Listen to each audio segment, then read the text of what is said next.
Yung ganitong luto ng sardinas, mga mare, para sa ating hapunan, tara samahan niyo akong magluto ng sardinas. Sa mainit na kalan mga mare ay maglagay tayo ng mantika.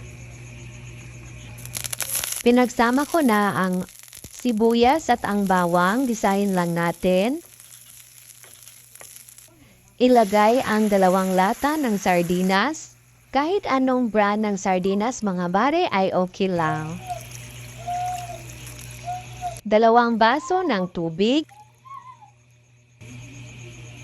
Paminta, toyo, asin, at seasonings.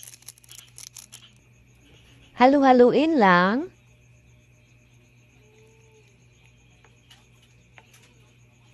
At syempre, meron pala tayong 8 udong dito mga mare na ilalagay natin dito sa sardinas.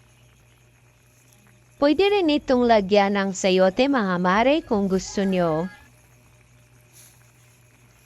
Halu-haluin lang hanggang lumambot ang ating udong. At ayan na mga mare, luto na ang ating sardinas na may udong.